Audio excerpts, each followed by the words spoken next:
네, 안녕하세요. 경기도 먹거리연의 공동위원장 김성진입니다. 경기도 수도권 쪽은 지금 난리가 나서 지금 산업 구조물도 못 모이겠는데 그래도 좀 청정 지역인가 싶어서 아침에 일찍 달려왔습니다. 저는 마스크 벗어도 될까요? 예. 마스크 벗으면 좀 절로 보여서 수면을 화해가지고 상관없는데 오늘 저는 어저께 여러분들이 이제 전국 단위에 활동하시는 분들로부터 푸드플랜 관련된 전반적인 얘기 들으셨으면 오늘은 저는 이제 광역 단위 또 일부는 이제 뭐 기초 단위에 대한 얘기까지 포함해서 푸드플랜이 어떤 방식으로 추진해야 될지에 대한 얘기를 경기도가 2019년도 1월 달에 먹거리 조례를 만들었거든요. 그래서 저희가 그동안 한 2년 동안 해왔던 사례들을 중심으로 해서 푸드플랜의 민간 협력 관련된 사례, 그래서 어떻게 진행을 할지 그런 얘기를 드리도록 하겠습니다.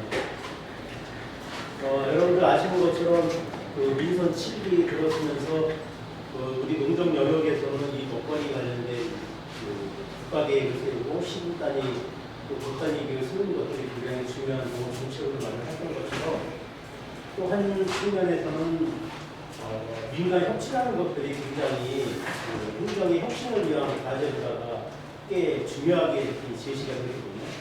경기도도 그거랑 다르지 않게 사실은 경기도는 거의 20년 가까이 당이 바뀌지 않고 계속 지사님이 해오시다가 한 20년, 18년 만에 당이 바뀌면서 새로운 지사님을 오셨어요. 아시는 여러분들 잘 아시는 이재명 지사인데 그래서 굉장히 중요하게 행정을 협치적 관점으로 혁신을 하겠다는 것. 그 다음에 농정 영역에서는 첫 번째 공약이 경기도 단위의 먹거리 계획을 수립하겠다. 이게 첫 번째 공약이었어요. 그래서 이 두 가지의 내용이 먹거리 정책을 펼치는 데 있어서 굉장히 서로 간에 유효한 수단으로 서로 작용을 했던 것 같아요. 그런 내용이 오늘 좀 얘기의 중심이 되겠습니다. 그래서 첫 번째 얘기는 이게 협치라는 것이 우리 먹거리 영역하고는 어떤 연관성이 있는지에 대한 고민을 좀 같이 해야지만 전체적으로 같이 이해가 쉽겠다 싶어서 협치가 무엇인지, 그래서 경기도가 협치적 관점으로 뭘 하려고 하는 건지에 대한 얘기를 좀 드리도록 하고요. 두 번째는 그래서 경기도 먹거리 협치를 구축하기 위한 사전 준비들을 어떻게 해왔는지, 그리고 세 번째는 그걸 통해서 어떻게 비전과 전략을 수립해왔고 그 비전과 전략을 수립한 이후에 한 1년 반 동안 어떤 활동을 진행해왔는지 이런 내용을 중심으로 해서 말씀을 드리도록 하겠습니다. 경기도에서는 아까 말씀드렸던 것처럼 민간 혁신이라는 것을 행정의 혁신, 행정의 개혁 또는 그동안 경기도 도정에 해왔던 것을 굉장히 많이 변화시키자는 측면에서 협치라는 걸 굉장히 주요한 수단으로다가 활용을 했어요. 그래서 들어서자마자 바로 민선 7기가 들어오자마자 바로 진행했던 게 민간 협치 관련된 용역을 주고 그동안 해왔던 도정의 방식을 어떤 방식으로 좀 고쳐나갈 건지에 대한 고민을 해서 이런 네 가지의 협치의 목표를 세웠어요. 첫 번째는 민간 협치의 질적 수준들을 향상시키자라는 얘기를 했어요. 여러분들 아시는 것처럼 노무현 대통령 때 우리는 무슨 정부라고 얘기하는 참여정부라고 얘기했잖아요. 그 참여정부라는 얘기를 하면서 직접 행정에 민이 참여를 해야지만 뭔가의 변화를 일으킬 수 있다 뭐 이렇게 얘기를 하면서 그것들이 전반적으로 어떤 영향을 끼치냐면은 행정의 위원회 구조를 굉장히 많이 만들어요. 그래서 무슨 조례를 만들거나 법을 만들게 되면은 당연히 법에 의한 위원회를 만들어야 되고 조례를 만들게 되면은 조례에서 위원회를 구성하게 하고 그 위원회 내에는 행정과 민간이 같이 포함을 해서 거기서 뭔가의 논의를 하게 만들고 그래서 그것이 시스템상으로다가는 그동안 그냥 뭔가의 이 정책을 만들어 나갈 때 행정 스스로 행정 혼자 했던 것들을 민간의 참여를 좀 보장하기 위한 위원회 구조를 굉장히 많이 활성화시켰죠. 그런데 여러분들 옥천군도 마찬가지일 거예요. 옥천군도 한 100개 이상의 위원회가 있을 텐데 그 위원회가 어떻게 운영이 되고 있지? 보시면 1년에 회의 많이 하면 2번, 어떤 거는 한 번도 안 하는 위원회도 있어요. 이러다 보니까 실제로 처음에 적극적으로 민간 입장에서는 그 위원회에 참여하는 것 자체가 굉장히 뭔가 변화가 있을 줄 알았더니 가서 들여다보니 행정이 다 짜놓고 그 다음에 얘들 와서 찬성이야 반대야 그거 표시만 하고 그냥 가는 거예요. 그리고 밥 먹고 회비 받아가 뭐 이 정도 수준이었다는 거예요. 그러니까 이런 것들의 내용들을 보면서 이렇게 해서는 안 되겠다 하면서 그 다음에 이제 행정 차원에서 진행은 잘 안 됐었지만 그 이후에 좀 더 노력을 하면서 고민을 하려고 했던 것들이 이제 센터 같은 것들을 많이 만들거든요. 그거는 이제 박원순 시장님이 초기에 시장을 하시면서 그런 일들이 굉장히 많이 펼쳤어요. 서울시의 민간 협치에 대한 내용의 질을 높이기 위해서 그래서 위원회라는 이런 구조를 통해 가지고 민간이 참여하면 잘 될 거라고 생각했는데 실제로 그 위원회 내의 내용이나 이런 것들이 잘 돌아가지 않더라. 그러면은 실제로 그런 일들을 지금 여기 옥천살님이 이런 그 어떤 위탁을 하듯이 어떤 공적 영역의 공익적 활동들은 센터라든지 이런 것들을 만들어서 그거를 민간에게 위탁을 주고 민간이 직접적으로 그 일을 직접 하게 하는 게 맞는 거냐면서 센터라는 것들을 굉장히 많이 내놓았어요. 여기 옥천에도 그런 것도 있겠죠. 뭐 경기도 같은 경우나 제가 살고 있는 평택 같은 경우도 청소년 무슨 센터, 그 다음에 무슨 그 여성들 관련된 무슨 센터, 일자리 관련된 센터, 그 다음에 마을 관련된 센터, 사회적 정치 센터들이 굉장히 많아요. 그것들 거의 대부분 그 역할을 해왔던 민간들이 거의 대부분 바꾸시죠. 근데 그렇게 해서 이제 활동을 해봤는데 서울에서 이제 이런 평가들을 해요. 그 센터에 보통 민간인들이 와서 참여를 하면은 그 센터를 운영하기 위해서 첫 번째 해야 되는 일이 어떤 관련된 팀이 이 센터를 이제 관장을 하고 있잖아요. 보통 어떤 팀의 밑에 이제 센터를 관장을 하는데 그 팀장님을 만나고 예산을 만들어내거나 또는 시의원들이나 군의원들을 만나서 그 센터 예산을 확보하는 게 센터장의 첫 번째 임무인 거예요. 이러다 보니까 이게 민간이 자연스럽게 자기 일을 할 줄 알았더니 일을 하다 보니까 그냥 일본 말로 따까리 같은 거예요. 그냥 행정에서 그냥 뭐 짜는 계획에 민간에서 직접 일을 추진한다고 하지만 여기가 창조적으로 일을 추진하는 게 아니라 행정에서 짜는 이런 일들을 그냥 시킨다 할 뿐이에요. 그 다음에 그 행정 영역뿐만 아니라 그 예산을 수립하는 과정이라든지 그 다음에 결산하는 과정이 너무나 이제 민간이 하기에는 어려운 영역들이 많이 생겨버립니다. 그러니까 이런 일들을 하면서 최근에는 이제 어떻게 할지에 대한 고민을 하고 있는데 이런 센터라는 것들이 정말 그래서 제대로 민간 협치를 잘 하고 있는 행정의 방식인가에 대한 고민들이 지금 현재 굉장히 또 한 측면에 굉장히 큰 고민입니다. 이 두 가지 위원회라든지 민간이 위탁받는 센터라든지 이런 것들이 잘못됐다라고 얘기를 하는 것이 아니라 그것들을 어떻게 제도를 잘 운영해야 문제였지 않는가라고 생각하는 거예요. 그래서 이따가 좀 더 자세히 말씀드리겠지만 경기도도 이거를 쭉 한번 요약을 해보니 야 위원회를 좀 잘 운영하면 되는 거 아니냐 이런 결론도 나올 수 있는 거거든요. 그래서 올 초에 1년간 민간협치 관련돼서 활동했던 분들이 도지사에게 건의를 해요. 위원회를 이렇게 좀 바꿔냅시다. 어떻게 바꿔낼까? 위원회가 제대로 역할을 하게 합시다. 여기 써있는 것처럼 정책에 결정하는 과정부터 집행하고 평가하는 과정을 위원회가 함께 합시다. 그리고 그 위원회에 오는 위원들은 굉장히 자기 역할을 할 수 있도록 교육도 시켜야 됩니다. 그 위원회에 있는 분들이 왜 내가 거기 왔는지 그 위원회에 오기 위해서는 기본적 교육을 반드시 시켜서 위원을 시킵시다. 그리고 다시 그분들이 또 위원회 될 때는 보수교육을 시키고 새롭게 오시는 분들을 할 때 반드시 교육을 받지 않으면 위원을 시키지 맙시다. 뭐 이런 것들을 통해서 위원회가 훨씬 더 활성화되도록 하기 위한 방식들을 제안하고 건의를 하게 됩니다. 이제 그거는 이따가 이제 우리 먹거리위원회 관련해서 얘기를 더 자세히 볼게요. 그 다음에 이제 두 번째는 민간협치 수단을 좀 더 확대하자. 행정 내에 민간협치를 잘하자고 해서 위원회가 있는데 그 위원회는 아까 말씀드렸던 것처럼 어떤 팀 내에 어떤 주무하는 사람이 담당을 하고 있죠. 이렇게 해서 안 되겠다. 또 아까 말씀드렸던 어떤 센터라는 것들도 어떤 과 안에 어떤 팀 밑에 어떤 이런 센터가 이제 운영이 되는 거죠. 뭐 이렇게 해가지고 이게 민간 협치가 잘 되겠느냐 해서 민간 협치를 잘하기 위한 뭔가의 구조를 행정 조직 내에 만들어야 된다 해서 경기도가 국장 한 사람을 소통협력국장이라는 직을 하나 만들고 그 국장을 민간인을 데려오죠. 그리고 그 밑에 과장님들, 그러니까 민간협치과 또는 뭐 갈등관리과 뭐 이런 몇 가지 규제 관련된 과 이렇게 몇 개 과를 행정에서 해요. 그리고 그 밑에 이제 팀장님들을 행정과 민간이 같이 하게 구성을 해주고.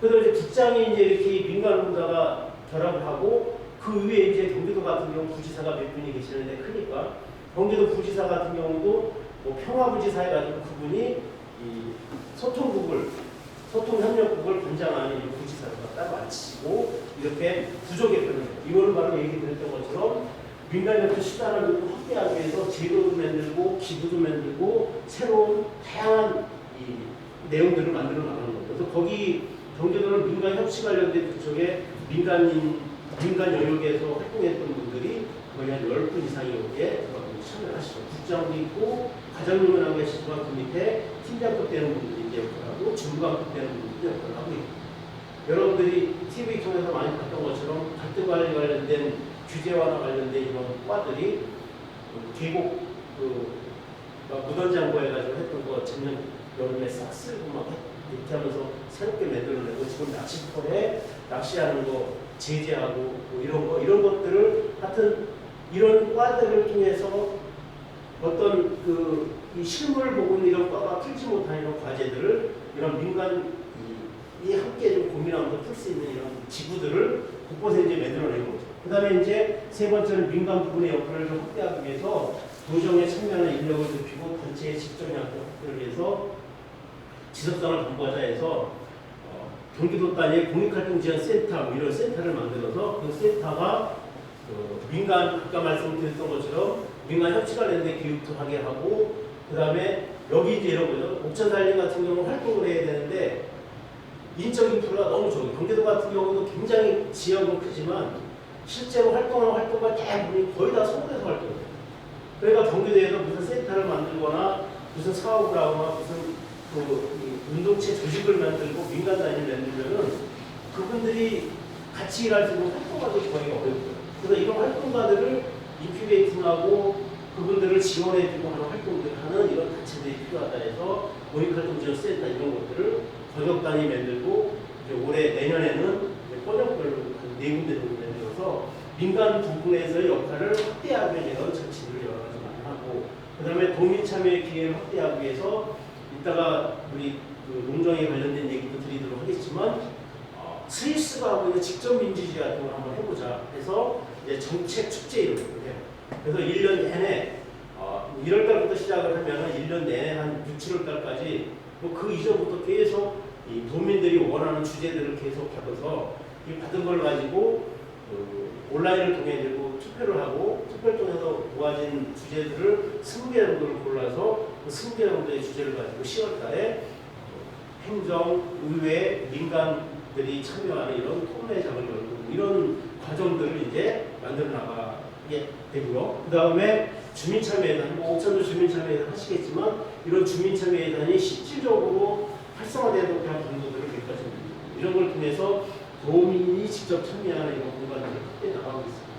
이 앞에까지가 이제 경기도 얘기를 드렸는데 그 뒤에 부분에 관련된 얘기는 OECD에서 얘기하고 있는 협치 관련된 얘기들을 간단히 몇 가지 드릴게요. 첫 번째는 리더십의 민간 협치에 대해 간단히 이렇게 얘기해요. 사실은 민간 협치뿐만 아니라 여러분들이 푸드플랜 또는 로컬푸드, 농업정책에 있어서 친환경 농업정책 이런 것들이 되기 위해서는 여러분들이 가장 고민하는 거는 야 우리 군수가 또 우리 시장이 우리 지도자가 정치 지도자가 정말 이거에 관심이 있나?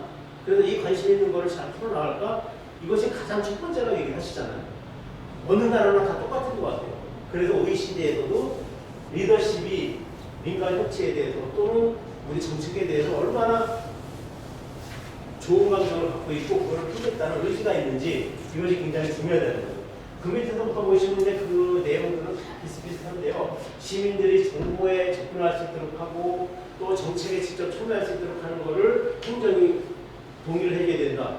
더불어서 시민들은 민간협치의 목표나 이런 것들을 적어나갔는데 아까 말씀드렸던 것처럼 우리 군수가 또는 우리 시장이 민간협치를 잘하겠다 해서 선언을 하고 그걸 추진해 나가는데 그것이 정말 잘 될 것인가에 대한 이 명확한 목표를 정하지 않으면 기대감만 커지고 행정하고 민간의 싸움이 벌어지는 경우가 굉장히 많아요. 지금도 평택 같은 경우도 민간협치과가 만들어지고 제가 민간협치위원회 부의장을 맡고 있는데 시장이 굉장히 의지를 갖고 할 거라고 생각을 하고 이렇게 쭉 추진을 해왔어요. 근데 행정 입장에서는 너무 빨리 가고 있다고 생각을 합니다. 그러니까 하는 일마다 우리 주민자치회를 전환합시다 해서 주민자치회 전환하는데 주민자치위원회 위원장들은 야 우리가 여지까지 수십 년 해왔던 걸 왜 니네들이 끼려고 그래 써있나 프레카드 걸었는데 주민자치위원들 모집하는 프레카드 걸었는데 주민자치위원회가 가서 찢어버리고 막 이런 일이 벌어져요. 이건 뭐냐면 민간에서는 야 이게 되면 잘 될 거라 생각하지만 실제로 그게 어느 정도 같이 공유하는 목표치가 없으면은 엄청난 한계에 분명히 있더라. 제가 이 얘기를 드리는 거는 우리가 지금 고민하고 있는 푸드 플랜 한번 대비시켜서 한번 고민해봤으면 좋겠다는 생각이에요. 이건 어느 정책이나 다 똑같은 상황이거든요.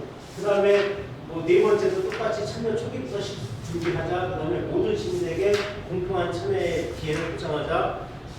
제가 이제 그 전라북도나 경상북도 그다음에 몇 군데에게 교육을 다니면서 얘기를 쭉 들어보면 사실 이 푸드 플랜 추진하는 초기 단계에 민간 단위도 굉장히 몇몇 그룹으로 형성이 되어 있어요. 그러니까 생협에 관련된 분들, 그 다음에 먹거리 관련해서 활동을 했었던 뭐 식생활 교육 관련된 분들, 또 여기 이제 장학사님이 처음 와 계시지만 민간에서 이제 친환경 운동을 했던 분들, 이 정도가 이제 대부분 이제 그 민간의 구성원들인데 이분들보다 더 확장되는 가능성들에 대한 고민들을 더 해볼 필요가 있겠다. 이게 이제 먹거리 플랜은 일단 뭐 여러분들 다 어저께도 교육을 받았겠지만 생산부터 뭐 수산하는 과정 전체라고 얘기를 하는데 곳곳에 지금 우리가 잘 모르는 것들이 굉장히 많이 포함되어 있을 거라고 보고 있는 거죠.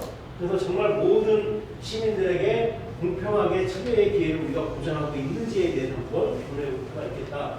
그 다음에 재정, 인적, 기술적 지원을 보장하자라고 얘기하는 거는 행정에 요청을 하는 거예요. 이런 일들을 하다 보면은 민간이 몸을 대야 되고 민간이 자기도 써야 되고 민간이 다양한 이런 뭐 업무를 파악하거나 업무를 실시하는 데 기술적 지원을 받아야 행정적 지원을 받아야 되는데 그런 것들을 받을 수 있는 여지가 별로 없어요. 여전히 뭔가의 사업을 이렇게 민간경상 보조금이라든지 뭐 위탁 사업은 좀 안 그렇지만 이걸 받으면은 사업비만 주지 인건비 주지도 않잖아요. 그냥 민간인이 알아서 하라잖아. 뭐 이런 것들이 여전히 계속 진행되다 보니까 실제로 민간이 참여를 하고 싶어도 복구적인 푸드청이라고 정말 활동할 수 있는 게 없어요. 경기도도 이렇게 푸드플랜 관련된 교육을 하다 보면은 지역에 직접 내려가면은 오시는 분들이 95%가 여성분들, 가정주부분들, 특히 그분들은 식생활 교육 활동을 하시거나 또는 생협에 조합으로 계시고 이런 분들이 그 이상을 벗어나지 못하는 게 바로 이런 영향이 있지 않는가. 재정적으로 정말 사람들을 지원하고 일을 하도록 해줬을 때 그 사람의 인건비를 정말 지원해주고 있는지 또 아니면은 행정에 사람을 지원해주고 있는지 이런 고민들이 있는 거죠. 그 다음에 조정기능 강화라든지 네트워크 확대 이 부분은 푸드플랜도 마찬가지지만 굉장히 다양한 영역이 들어와 있잖아요.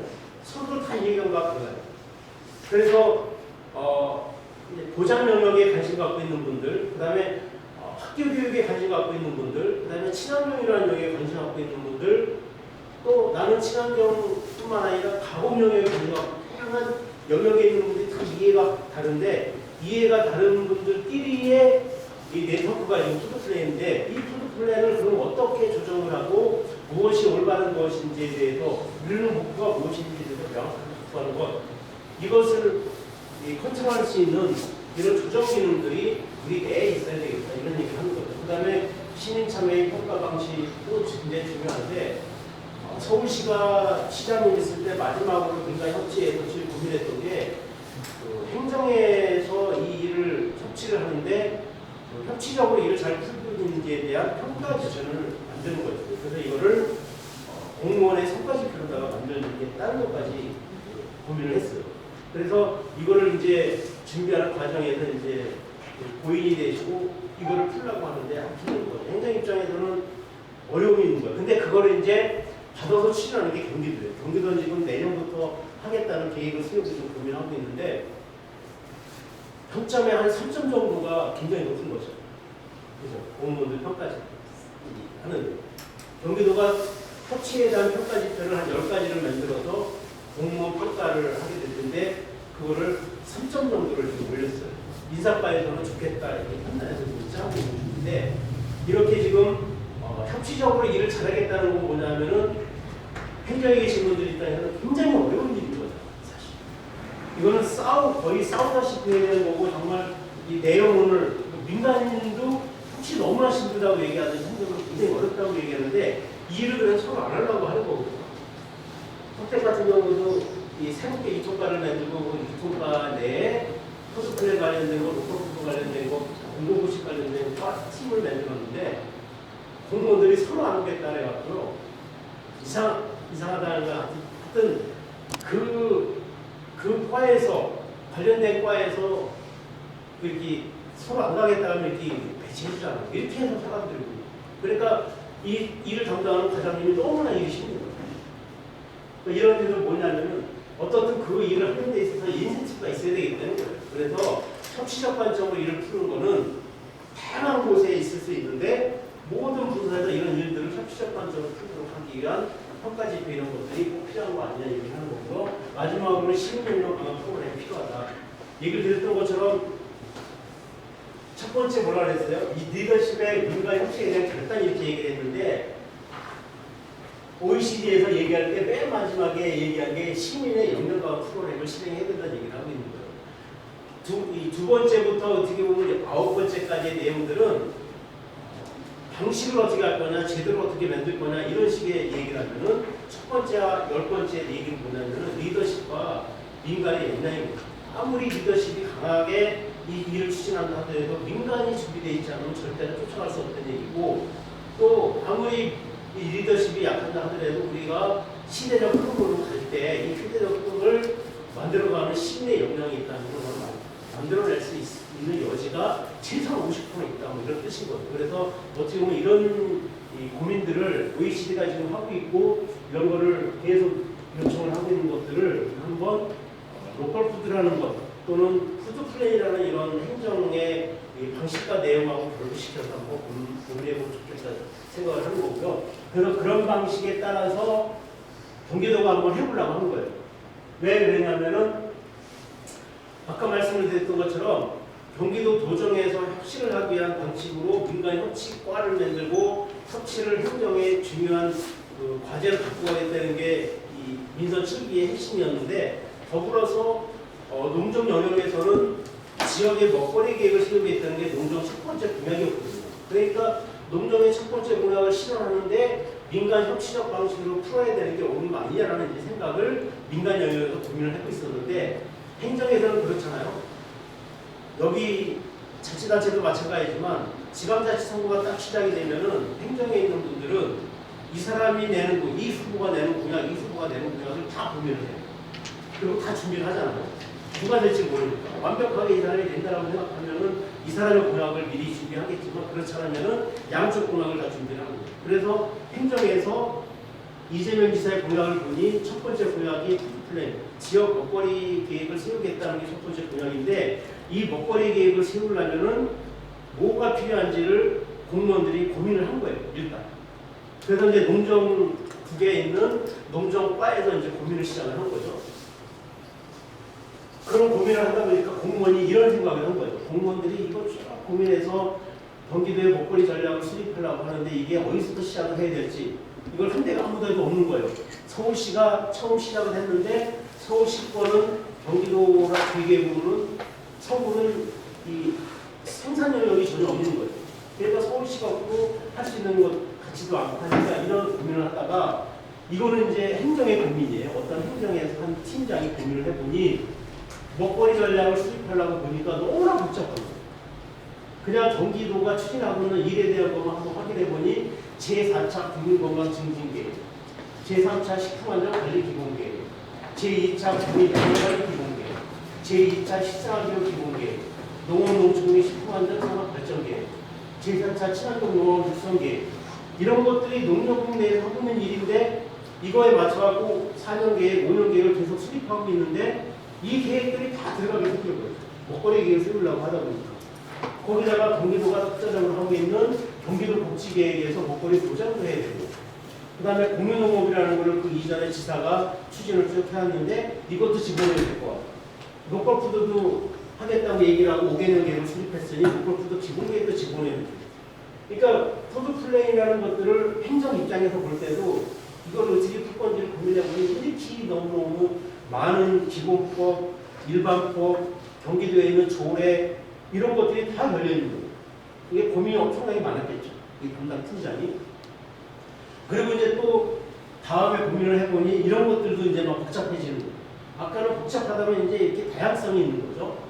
중앙정부를 보니 중앙정부에 법률이 있는 것 같아요. 아까 농업농촌 기본법이라는 거 말고는 먹거리 관련된 무슨 법이 없어요.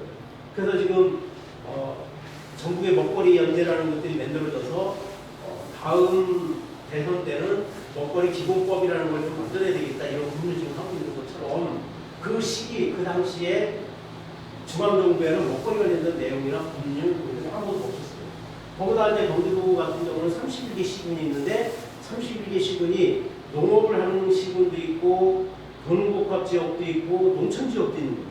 근데 이 31개 시군이 한 군데도 이런 먹거리 관련된 계획을 세우거나 준비를 하고 있는 곳이 없어요. 그냥 한 두세 군데 정도가 화성 같은 경우가 이제 로컬 푸드하고 또 일부 이제 수원 같은 경우가 먹거리 계획을 세우겠다고 민간에 논의하고 이 정도 수준이었던 거예요. 근데 31개 시군하고 또 같이 이거를 방역으로 풀어야 되니 이런 고민이 앞선 거죠. 그 다음에 이제 어저께 여러분들이 공부 많이 하셨던 것처럼 푸드 플랜은 다양한 영역이 있어야 되니 부서, 각 부서들이 다 있어야 돼요. 복지 영역, 건강, 문화, 환경, 경제 이런 다양한 영역들이 다 있어야 되겠어요. 더구나 이제 먹거리라는 거는 그냥 정책이 청년 정책이라든지 여성 정책이라든지 노인 정책 이렇게만 가면 되겠지만 산모부터 시작해서 태어난 아이부터 돌아가시기 직전에 어른까지 다 먹어야 돼요. 그러니까 모든 전 영역에 먹거리 계획을 같이 보내야 생겼어요. 거기다 이제 아까 말씀드렸던 것처럼 생산, 가공, 유통, 소비, 회계라는 순환을 전부 다 안고 가야 되는 게 바로 푸드 플랜이라고 이제 생각하고 여기까지가 공무원이 생각한 거예요. 근데 그 공무원 팀장이 뭐 바로 바뀌진 않았지만 그 새로운 뭔가가 농업 영역에 필요하다 이래가지고 경기도에는 신성장 뭐 정책팀 뭐 이런 팀을 만들었는데 그 팀에 이제 팀장이 이런 고민을 했던 거죠. 이런 고민을 하다가 이제 이재명 지사가 딱 당선이 되고 나서 인수위가 구성이 되니 그 인수위에서 이런 고민들을 구체화시킬 거 아니에요.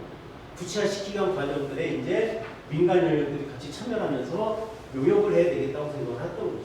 그 이전부터 이제 두세 명 정도가 이제 행정하고 같이 고민하는 영역이 있었는데 2018년도 5월 달에 착수보고를 하는데 그 이전에 아까 말씀드렸던 것처럼 행정과 민간의 몇몇 분들이 그런 복잡성과 다양성이 있는 이런 계획을 어떻게 고민해야 될지를 간간히 뭐 한두 번 정도 이제 논의를 했었고 이제 이런 것들을 어디서든 뭐 준비한 곳이 없으니 용역을 줘야 되겠다 싶어 근데 용역을 주게 된 거죠. 이 용역을 하면서 이제 아까 말씀드렸던 것처럼 그냥 용역에 맡겼던 것들이 아니라 먹거리 관련된 게 이렇게 다양하고 복잡하니 복잡한 영역에 농정 영역에는 그런 전문가들이 없는 거예요. 그러니까 학교급식을 해야 되는데 학교급식 관련된 영역에 누군가가 좀 와야 될 것 같고 보장 영역보다 고민해야 되는데 보장 관련된 영역에 뭐 청소년 됐든 아니면 또 영유아가 됐든 노인이 됐든 이런 영역의 복지 전문가도 좀 필요할 것 같고 이래서 푸드 플랜을 짜기 위해서 전문가들을 좀 모셔서 한번 논의를 해보자 해서 한 8차례 정도 먹거리 영역에서 필요한 주제를 정해가지고 전문가 토론회를 한 2달 동안 준비를 하게 돼요. 그 다음에 이제 이 전문가 토론회 이후에 먹거리위원회 위원으로다 이제 한 70분 정도가 참여를 하시게 되는데 민간위원들 25분을 선정을 해서 민간위원들 내부에 분과를 따로 구성을 하고 그 분과위원들이 자체 토론회를 통해서 이제 조례를 만들기 위한 그 다음에 비전과 전략을 수립하기 위한 고민들을 시작을 해서 2019년도 1월 달에 조례가 만들어지고 그 다음에 1월 30일 날 위원회 출범을 하고 용역의 최종 보고에는 먹거리위원회가 출범한 이후에 먹거리위원회에서 한두 차례 검토를 통해서 용역 최종 보고를 2월 달에 진행을 합니다. 경기도는 다른 곳하고 좀 다른 거를 경기도 먹거리 보장 기본조례를 좀 있어요. 다른 곳은 이제 먹거리 기본조례, 서울시도 먹거리 기본조례고 경남도 먹거리 기본조례 이렇게 돼 있고 우리 이제 중앙의 법률도 먹거리 기본 조례로 하자 이렇게 얘기를 하고 있는데 경기도는 먹거리 기본 조례를 올렸는데 도의원들이 반발을 해가지고 먹거리 기본 조례에 도장을 지고 있어요. 그래서 아시는 것처럼 이 경기도의 대다수의 소비도시고 이 커다란 도시로 구성이 되어 있다 보니까 인구가 1370만이거든요. 농업인구가 30만밖에 안 돼요. 그러니까 정치하는 사람들 입장에서는 1370 중에 뒤에 있는 끝머리 숫자만큼도 안 되잖아요. 영역이 굉장히 사람이 너무 적은 거고. 이러다 보니까 그 영역이 정치적으로 바꿀 수 있는 지위가 굉장히 약했던 거예요.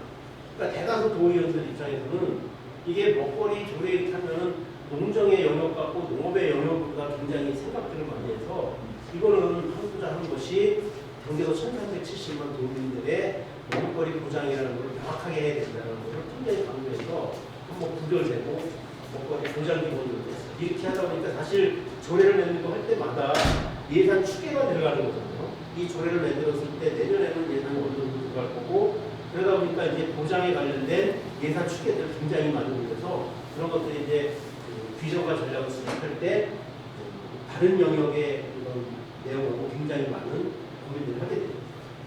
아까 얘기 드렸던 것처럼 이런 전문가 토론을 통해서 하는 것도 그냥 일반 전문가들뿐만 아니라 보장 관련된 연구자이라면은 노인, 청소년, 그러니까 청소년 여성부 관련된 복지를 담당하는 분 이런 행정 영역에서 같이 참여를 했었고 행정에서는 뭐를 줬냐면은 그동안 다른 부서에서 해왔었던 먹거리 관련된 보장 예산 뭐 이런 것들을 다 이제 가져왔던 거죠. 또 다른 부서 만약 교육청과 관련된 지원 사업 하는 곳에서는 도가 진행하고 있는 먹거리 관련된 예산을 어떻게 학교에다 하고 있는지 그런 예산을 다 받아온 거죠. 이런 걸 가지고 이제 전문가 토론을 했는데 전문가 토론의 내용들은 한 8가지 정도 이렇게 잡아봤었어요. 취약계층 먹거리 보장 방안. 취약계층 이렇게 하면은 우리가 보통 취약계층 하면은 기초생활보호수급자 이렇게 이제 보통 잡잖아요. 그래서 경기도도 그렇게 하고 확인을 해봤는데 먹거리 보장 관련된 전문가들 얘기는 그분들에게는 보장 정책은 잘 되는지 안 되는지도 확인을 해봐야 되겠지만 마련이 되어 있다는 거예요.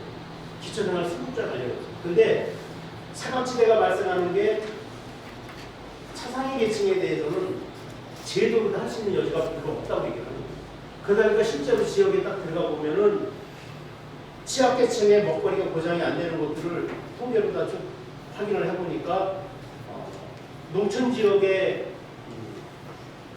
어르신들, 특히 이제 독거노인분들, 농촌 지역의 독거노인분들, 도시 지역의 좀 그 취약한 지역의 독거노인분들 이런 분들의 먹거리가 거의 한 50% 이상이 보장이 안 되게 됩니다.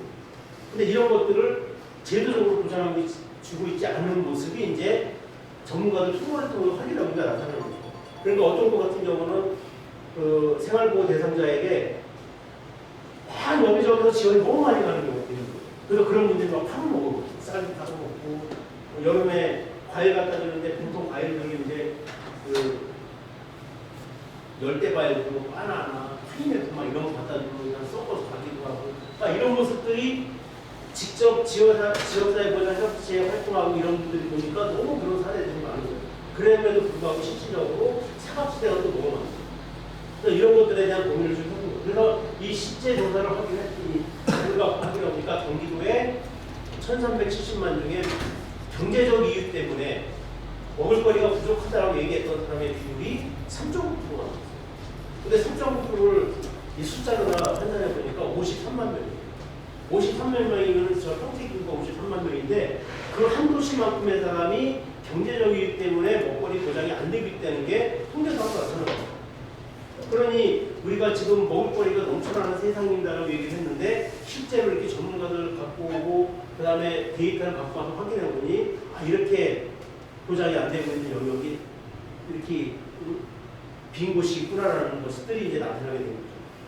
이제 이런 것들에 대한 얘기를 쭉 하고 생애 주기별 영양관리에 대한 방안들을 쭉 확인을 해보니까 생애 주기별의 영양관리 방안을 쭉 얘기하는데 당연히 곳곳마다 다 비어있죠. 뭐 산부에 대한 영양 플러스 사업도 진행하고 있지만 그것도 한번 실제로 그분들이 보니까 보건소에서 이제 시범 사업을 했던 것들을 확인을 해보니까 보고서에서 그냥 일반 마트에 가가지고 마트에 하고 있는 통조림이라든지 이런 걸 사다가 주는 데도 있고 지역하고는 전혀 상관없이 떨어져 있더라는 거죠. 또 쭉 더 확인을 더 해보니까 청년층 아이들이 아침밥 굶는 비율이 가장 높게 나왔는데 청년층 중에 어디서 가장 굶는지를 확인해 보니까 대학생들이 제일 굶고 있더라. 뭐 이런 통계가 나오는 거예요. 그래서 이런 것들을 좀 쭉 확인하는 과정 속에서 그러면 우리가 어디에 어떤 사업이 필요한 건지가 이제 이렇게 다 도출이 되는 거죠. 이런 것들이 이제 아까 얘기 드렸던 것처럼 행정이 그동안 해왔던 자기 사업의 내용과 그 다음에 통계 수치, 그 다음에 그거를 연구하고 있는 연구자들, 그 다음에 지역에서 민간이 실제로 하고 있는 사람들, 이 정도의 사람들이 이렇게 좀 보이면은 그런 것들이 한두 가지씩가 이렇게 도출이 되고 뭔가의 계획들이 수립이 되는 거죠. 먹거리 안전성 보장 관련된 것들도 경기도 같은 경우는 넌지에고 그 다음에 방사능 문제까지도 하겠다고 이제 지사 공약이었으니 이 부분에 누군가의 전문가가 있어야 되지 않겠냐 해서 그런 전문가들하고 논의를 통해서 이제 경기도는 지금부터 넌지에고가 학교 옥색에 들어가지 않도록 하는 것을 정부에서 처음 실시하죠. 이런 과정들이 나오고 그 다음에 이제 그동안 지역에서 해왔던 일들 중에 로컬푸드라든지 도시농업, 그 다음에 공유농업, 식상화교육 이런 영역들은 그동안 해왔던 분들이 너무 많은 거예요, 지역에. 근데 이런 분들하고 이 먹거리 플랜을 짜는데 여러분들이 어떻게 같이 결합하고 여러분들 어떻게 연관성이 있는지를 같이 고민하지 않으면 안 되게 돼 있는 거예요. 그러니까 이런 분들하고 같이 이 영역을 가지고 이렇게 좀 따로따로 나눠가지고 또 같이 논의를 해봤던 거죠. 그 다음에 음식 폐기물 관련된 거, 그 다음에 먹거리 전략 관련해서 시군 단위에 있는 분들하고 협력 방안, 그 다음에 급식 공급 체계, 경기도 같은 경우 여기도 좀 학교 없이 하고 계시지만 이런 사태가 날 거라고 상상도 못했지만 그럼에도 불구하고 그 당시에 코로나 이전의 시기에도 여전히 공공조달, 특히 먹거리의 공공조달에 대해서는 다 고민을 하고 있었는데 이거를 어떻게 더 잘할 건지 경기도가 지금 관역 단위 급식을 하고 있는데 이 관역 단위 급식을 권역으로 나눠야 되는 건지 그 다음에 학교 급식하고 일반 공공급식을 어떻게 또 결합시킬 건지 친환경을 제외한 나머지 일반 농산물의 공급은 어떻게 할 건지 그건 여러분들도 옥천은 어떤지 모르겠지만 경기도는 전체적으로 확인을 해보니까 학교 급식이 친환경 급식을 한다고 하지만 초등학교는 한 96%, 그 다음에 중학교는 42%, 고등학교는 0.001%. 하남시의 예산으로 고등학교 친환경 급식을 해주고 있고 전체 30개씩은 한 군데도 하는 데가 없어요. 고등학교 친환경. 그거 아시잖아요. 중학교 애들부터 너무 많이 먹다 보니까 먹는 양을 친환경은 될 수가 없는 거예요. 그 급식비가. 그래서 친환경 한 대도 안 해요. 그러다 보니까 중학교 반 이상과 고등학교 전부는 일반 농산물을 조달받고 있는데 그걸 어떻게 보장해 줄 거냐고 이런 고민들이 되는 거잖아요. 뭐 이런 것들이 전체적으로 다 이제 전문가들을 토론을 통해서 이제 다 이렇게 끄집어져 나옵니다. 이렇게 끄집어져 나온 내용들을 가지고 이제 민간들이 분과를 몇 개 만들어서 민간 단위 토론회들을 계속 진행을 해나가요. 이런 과정이 이제 아까 말씀드렸던 것처럼 용역을 줬지만 용역회사가 하는 것이 아니라 용역회사가 퍼실리테이터 역할 정도를 하는 거고 그거에 대한 안을 짜고 논의를 하고 또 뭔가를 새롭게 만들어내는 거는 다 이렇게 민간 영역이 행정력이 같이 했다는 사례들을 얘기 드리는 거고요. 그래서 이제 먹거리 보장 분과, 지역 먹거리 분과, 그 다음에 이제 지역 이제 협력 분과에서 한 3개 분과 정도를 구성을 해서 이 분과에서 이런저런 논의들을 기치는데 먹거리 보장 분과는 이런 고민들을 한번 해보자. 지역 먹거리 분과에서는 아까 얘기했잖아요. 보장이라고 얘기를 하면서 농민분들이 굉장히 속상해했어요. 저도 농사를 짓고 있지만 보장 딱 하고 나니까 농업용이고 거의 다 빠져버린 것 같은 느낌이 들 거예요. 그래서 그것 때문에 이제 일부 친환경 농업인을 제외한 일부 단체들은 먹거리 안 해 이러고 나가버린 단체도 있거든요. 생산단체들이. 그래서 이제 지역 먹거리 분과에서는 어떻게 먹거리라는 것을 지역의 농업과 연계시킬 건지 이런 영역을 중심으로 고민들을 많이 했었죠. 그 다음에 시민협력 분과는 어떻든 시민사회 영역들의 참여, 그 다음에 시군 간의 협력관계 이런 것들 고민을 해서 해서 이렇게 분야별로 논의했던 전문가들 25분이라고 했잖아요. 아까 이런 분들이 7 내지 8분이 이제 배치가 되고 그분들이 이제 4-5차례 정도씩 논의를 쭉 진행해요.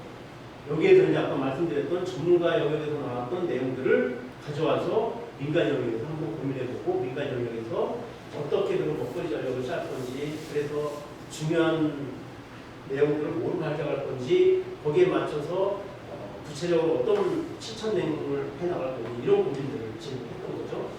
근데 이제 그렇게 하다 보니까 원래 이렇게 한 4개 국가 정도, 3개 국가 정도를 갖고서 위원회를 구성을 해보자라고 사실 생각을 했던 거고, 이게 이제 먹거리 위원회를 구성하기 위한 분과체계를 갖겠다는 거거든요.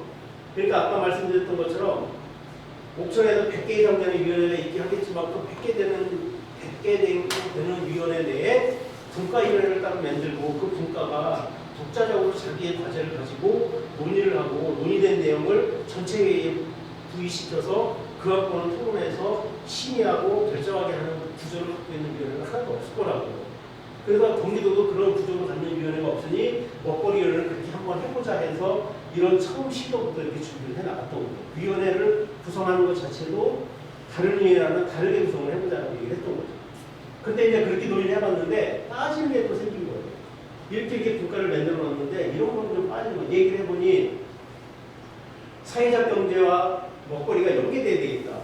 이제 사회적 경제 하는 분들, 지금 이제 사회적 경제 해가지고 사회적 기업, 협동조합, 뭐 자화 이렇게 여러 이해 당사자 그룹들이 여러 개지만, 예전에 사회적 기업이라는 것을 갖고 얘기할 때 사회적 기업을 쭉 확인해 보니까 경기도에 이제 사회적 기업이 현황을 한번 쭉 본 거예요.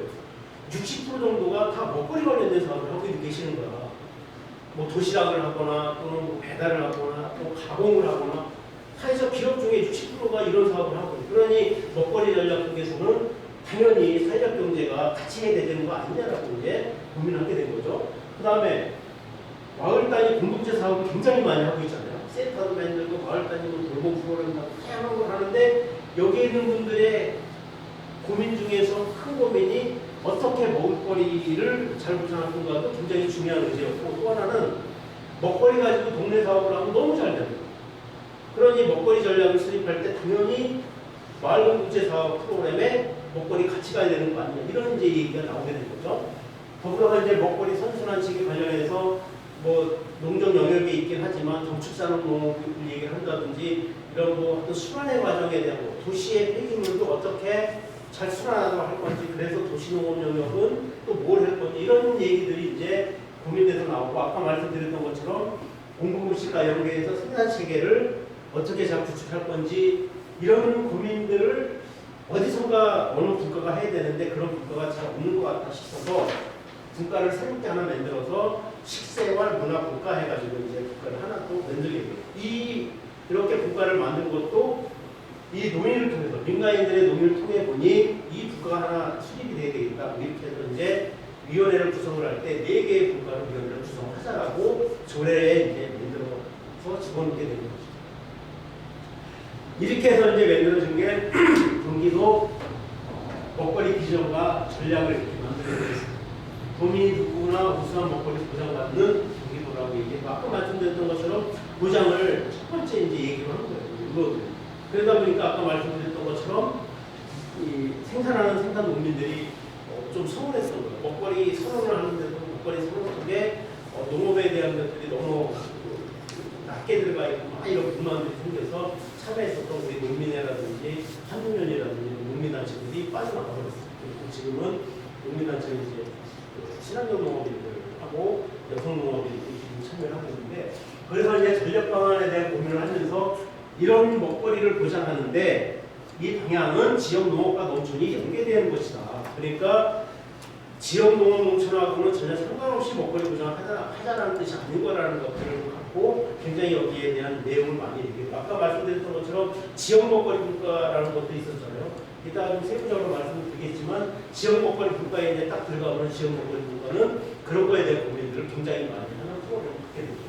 그래서 이거에 따라서 이제 아까 4개 정도의 국가를 만들자고 했던 게, 이렇게 먹거리 보장 영역에서는 이런 거, 그 다음에 우리 지역 농업에 관련된 지역 먹거리 분야는 이런 거, 식상교육 관련된 건 이런 거, 그 다음에 지역하고 협력하는 시민협력 분야는 이런 프로그램을 목표로 다 가져가자. 그래서 시합배치 먹거리 부족 비율이 41%인데 이거를 27%로 낮추자. 지금 4천억 정도 되는 게 지역 농산물로 공급되고 있는데 이거를 1조까지 좀 확대해보자. 그 다음에 아침 결식률이 이렇게 낮은데 아침 결식률을 한 5%라도 좀 낮춰보자. 그다음에 시군에 먹거리원에 하나도 없는데 이거를 전체 32개 시군에 다 먹거리원을 만들자. 이런 게 이제 우리 4개의 주요 목표다 이렇게 설정을 하게 됩니다.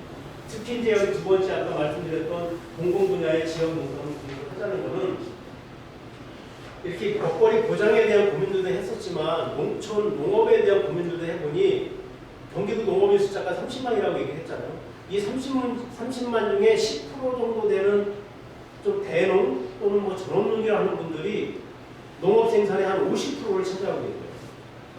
근데 이 10% 정도에 되는 농민들이 50% 정도 생산하는 게 한 1조 8천억 정도 되는데 1조 8천억 정도 되는 이 농산물은 농협을 통하든 또는 도매시장을 통하든 다양한 이 판로를 통해서 이분들 거는 생산하는 것들을 이렇게 유통하는데 별로 큰 어려움 없이 그동안 유통을 다 해왔던 영역들이에요.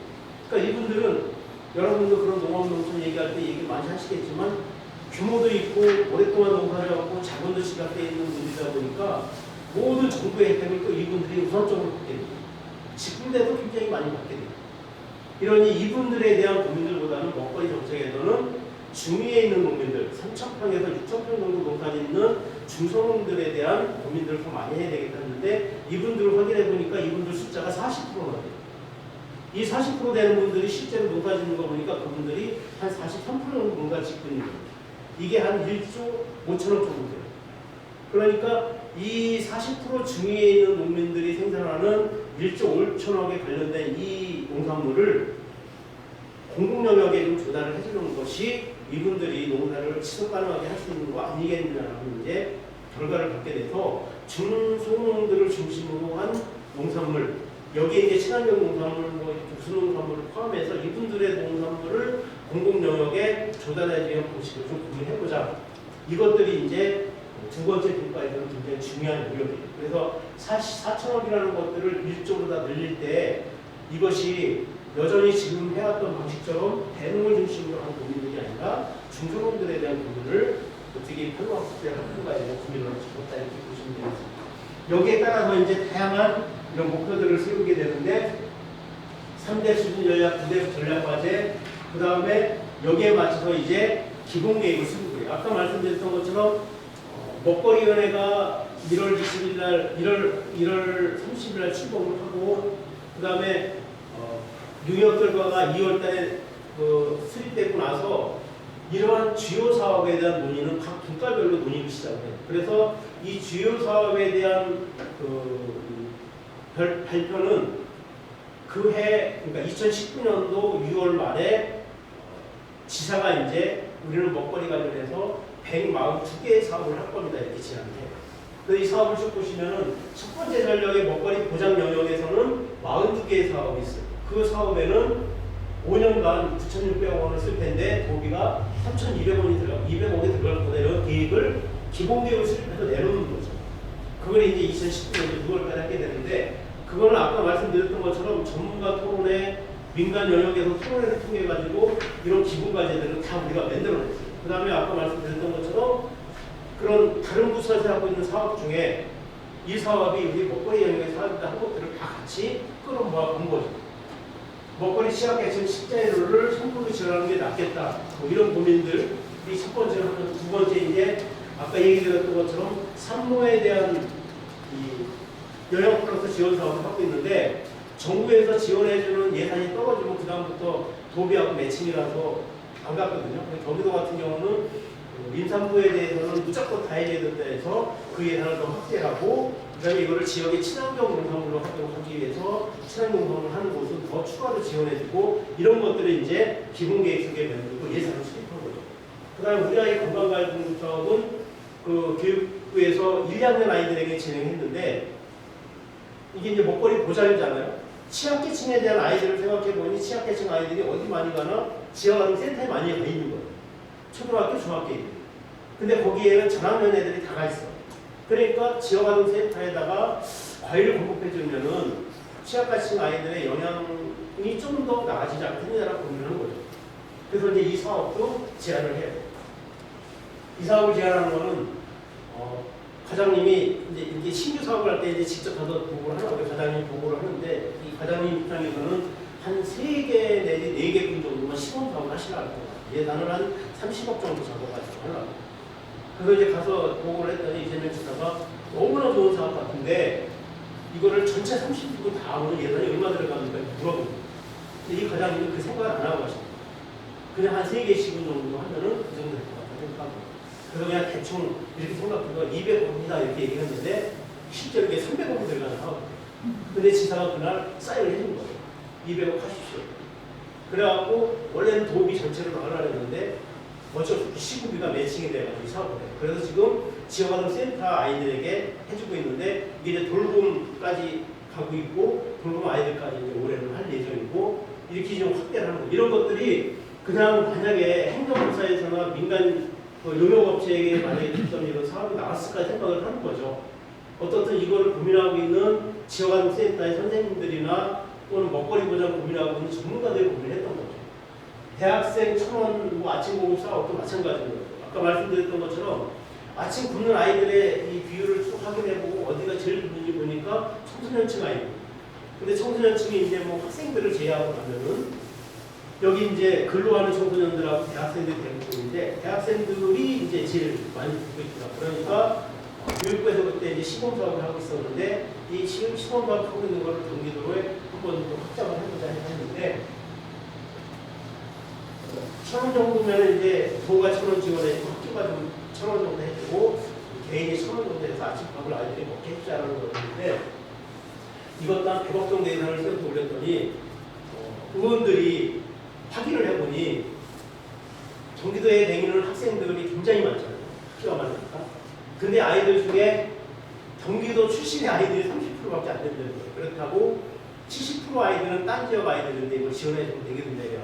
비결이 있어요. 그래서 이게 사실은 무슨 사인지 로컬푸드 하면서 그런 고민을 많이 하시는 것 같은데 얼마 전에 이제 전북 가서도 얘기를 들어보니까 전북에서 그런 얘기를 하세요.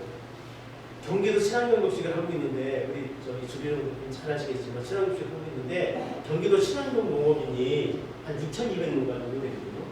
이 6,200농가 중에 친환경 농업인 연합회로 구성된 분이 한 5,000농가 정도예요. 이 5,000농가 중에 학교급식 추가회로 또 구성된 분이 1,200농가.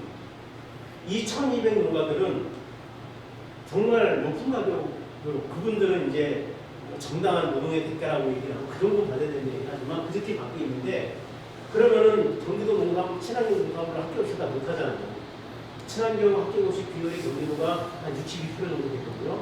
어떤 38%는 어디선가 또 갖고 와야 되는데 그 갖고 오는 게 대부분 충청도라든지 경상도, 전라도인데 전라도로 오는 친환경 농담 가격이 감자나이에는 70%가 이렇게 들어오는 거예요. 그러니까 이제 전라도 친환경농가 짓는 입장에서는 야, 경기도 친환경농사로 왜 100원이고 왜 내 건 70원이야? 이런 불만이 생기는 거잖아요. 또 이런 것들이 어떻게 보면은 지역 단위의 행정지역 단위의 이런 로컬푸드에 갖고 있는 좀 고민이고 어려움이긴 한데 뭐 이런 게 당장 우리 동네 애들 아니니까 밥 안 줘 뭐 이런 거랑 비슷한 이런 꼴이 돼버리는 이런 일들이 발생을 하는 거죠. 뭐 이런 것들이 어떤 고민의 쭉 하던 내용을 보시면 되겠고 두 번째 전략에서는 아까 얘기했던 것처럼 지역 먹거리하고 어떻게 연계할 건가 뭐 이런 고민이라는 얘기를 했던 것처럼 친환경 우수농산 학교급식 지원을 고등학교까지 친환경 급식을 한번 해보자 이런 고민들을 하고 있어서 5년간 여기가 이제 가장 예산이 많이 들어가겠죠. 1조 1,000억 정도의 예산이 들어가고 도비가 추가로다가 8,000억 정도 더 들어가고 당장 이제 경기도는 고등학교 부산급식을 안 하고 있었거든요. 근데 이제 작년 이제 하반기부터 고등학교 부산급식이 처음 시작이 됐어요. 처음 시작이 되는 것조차도 한 400억 정도가 들어가야 되니 그 다음에 이제 친환경 하는 거는 더 많은 예산이 이제 필요로 하게 되는 거죠. 아까 말씀드렸던 것처럼 중학교도 50% 이상이 친환경을 안 하고 있는데 고등학교는 전체 100%가 안 하고 있고 이런 학교 50% 친환경을 한다 하더라도 예산은 엄청나게 소요가 될 거라고 생각하고 있죠. 친환경 예산은 또 교육청 예산하고 다르죠. 이렇게 좀 해서 이런 44개의 두 번째 전략을 수립하기 위한 계획들을 쓰고 있습니다. 44개의 사업이 뭔지는 여러분들 뭐 자료가 좀 따로 있지는 않지만 경기도 먹거리위원회 홈페이지가 있거든요. 그 홈페이지에 들어가시면은 우리 전체 전략에 대한 내용을 쭉 나와서 좀 받아보실 수 있다고 생각합니다. 그 다음에 이제 세 번째는 식생활 교육 관련된 내용인데, 식생활 교육 관련된 내용에서는 중요하게 고민했던 게, 아이들이 학교에서는 너무나 안전하고 건강한 농산물을 잘 먹는데 집에 오면은 엄마들이 저염식이 뭔지 어떤 게 좋은 건지 사실 잘 몰라요. 그래서 실제로 식생활 교육은 부모의 식생활 교육이 훨씬 더 중요한 거 아니냐라고 이제 얘기를 하게 됩니다. 그래서 학교 내에 식생활 교육 시작하는 것뿐만 아니라 시군별로 식생활 교육 센터가 만들어져야 되겠다. 그것이 운영되도록 해야 되겠다. 근데 그것이 이제 이렇게 시 단위도 마찬가지지만 좀 더 넓은 지역에 가면은 한 군데 센터에 사람들 오기 힘드니까 쿠킹 코스를 한 대씩 만들어서 돌아다니면서 식생활 교육도 하고, 이 쿠킹 코스가 먹거리 보장이 좀 안 되고 있는 영역들, 아까 말씀드렸잖아요. 농촌 지역의 독거노인분들이라든지 또는 도시 지역 내에 그 공동주택 지역 내라 하더라도 이런 곳에 이제 우리가 이걸 같이 활용하면 좋지 않겠냐 이런 얘기들을 하고, 그 다음에 공유식탁이라든지 공유부엌이라든지 이렇게 좀 공동체 프로그램으로 진행할 수 있는 프로그램들을 좀 많이 만들어 보자. 이런 것들 갖고 30개 사업 정도를 하는데 거의 대부분 한 50% 정도는 교육청하고 연계된 사업들이에요. 그 다음에 이제 마지막으로 네 번째 전략 관련해서는 27개 사업의 내용들인데, 어떻든 여기에서 제일 중요한 거는 뭐 조례 만들고 위원회 만들고 그 다음에 학교주식지원센터하고 시구간 연계도 하고 이런저런 프로그램을 만드는데 제일 중요한 거는 경기도 먹거리 정책 모니터링 지표 개발을 해야 되겠다. 이걸 했거든요. 작년 1년 동안 경기도가 4개의 이 전략 목표에 만들어가지고 한 목표마다 한 전략마다 많은 곳은 10개, 적은 곳은 7개 정도의 우리 평가지표를 다 만들어야 돼요. 그래서 이제 경기연구원하고 같이 하고 만들어서 이 지표를 가지고 앞으로 우리가 시군도 평가를 할 거고 우리 사업을 전체 평가를 할 거예요. 그래서 이 평가지표를 만들어 놨는데 이 평가지표를 만드는 것뿐만 아니라 내년에도 그럼 이거를 모니터링을 해야 되거든요. 그럼 모니터링 사업부가 있어야 됩니다. 그래서 이 지표 개발한 걸 작년에 올해 해놨는데 내년에 7천만 원 정도의 모니터링 사업부를 만들어서 이것이 얼마나 진행이 잘 되고 있는지를 매년 이거를 한번 점검해보자. 이것이 이제 계획 중에 큰 내용이었습니다. 이거 사실 행정에서 하기 싫어할 거 아니에요.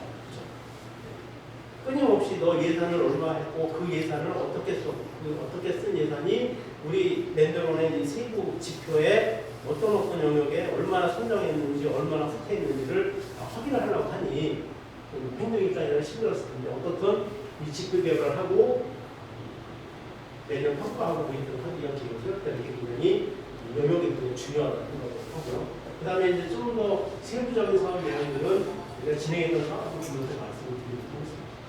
이렇게 해서 이제 아까 말씀드렸던 것들을 30일날 추구를 하는데 다른 위원하고는 좀 다른 것들은 위원회 구성을 도지사, 도교육감까지 그다음에 민간의 한 사람이 공동위원장을 하고 있다.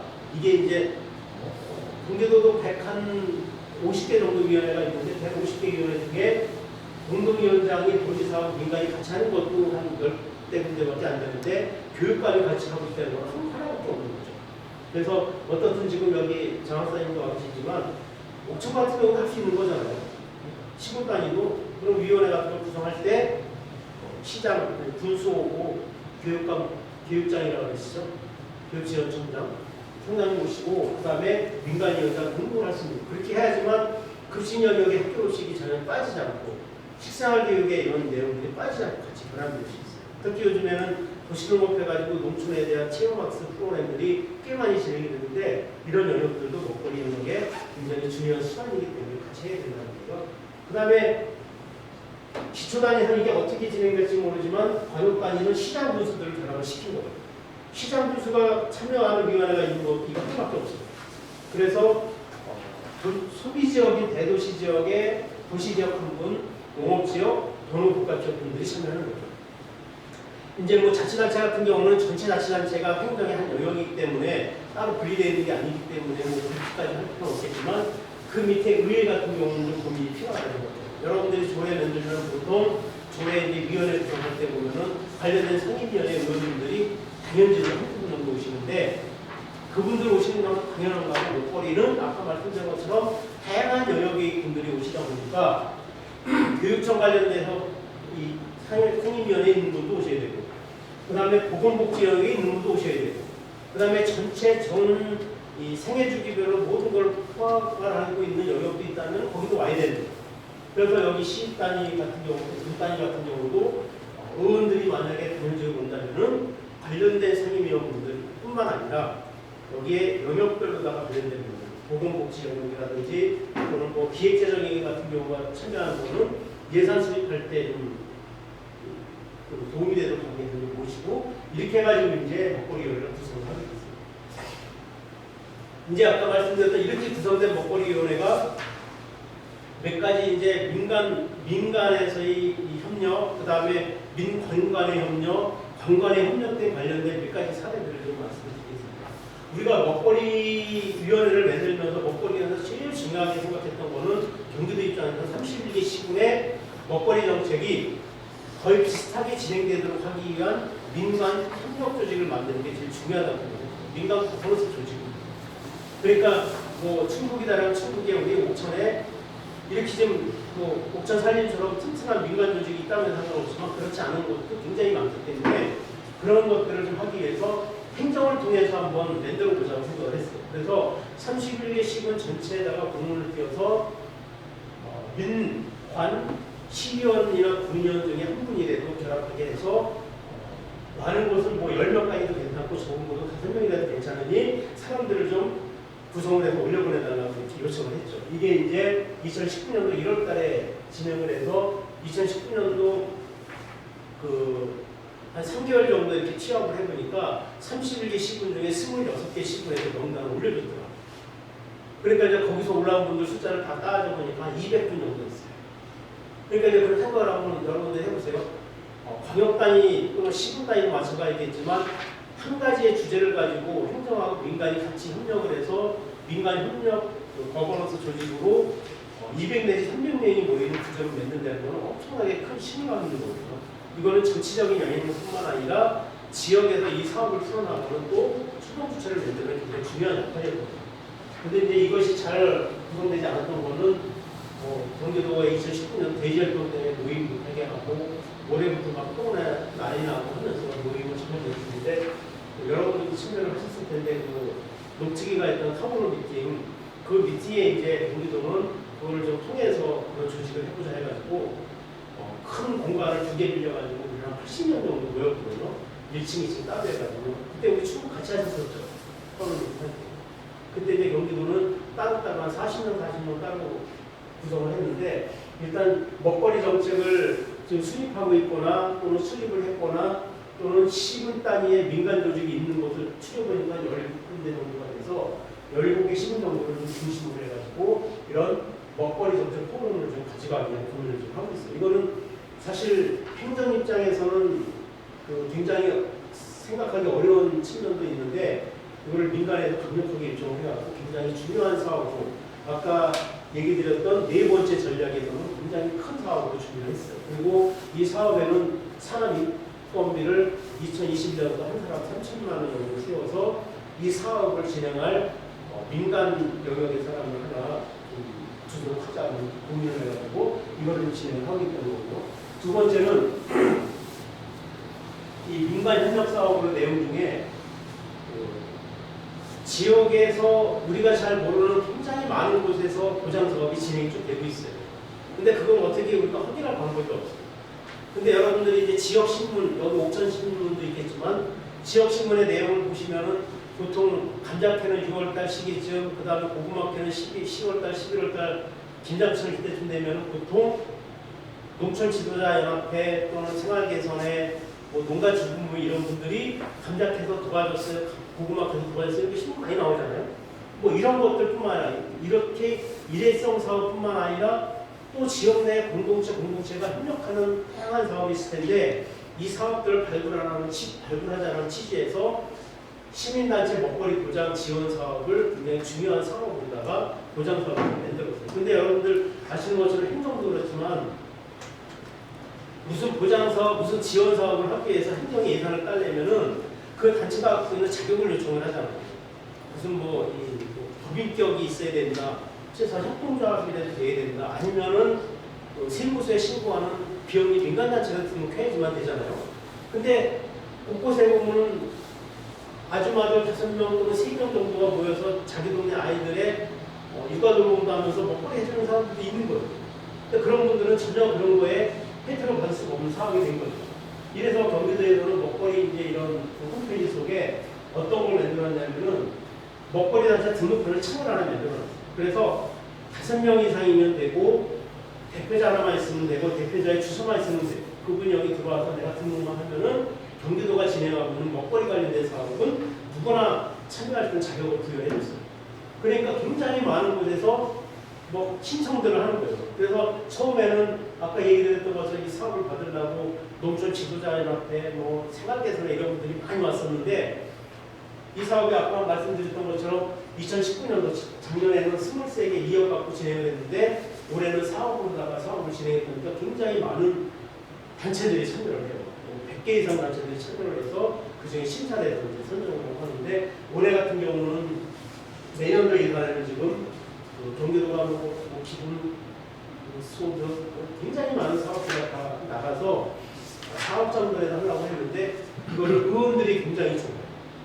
지역구에 있는 동료들이 굉장히 좋아해서 이 사업을 9억보다 늘리겠다고 얘기가 다 끝났는데 9억을 사업을 확장을 예정인데 이 사업을 해서 좋은 건 뭐냐면은 정말 굉장히 좋은 먹거리 보장 관련된 사업들이 막 발굴이 되고 사례들이 만들어졌어요.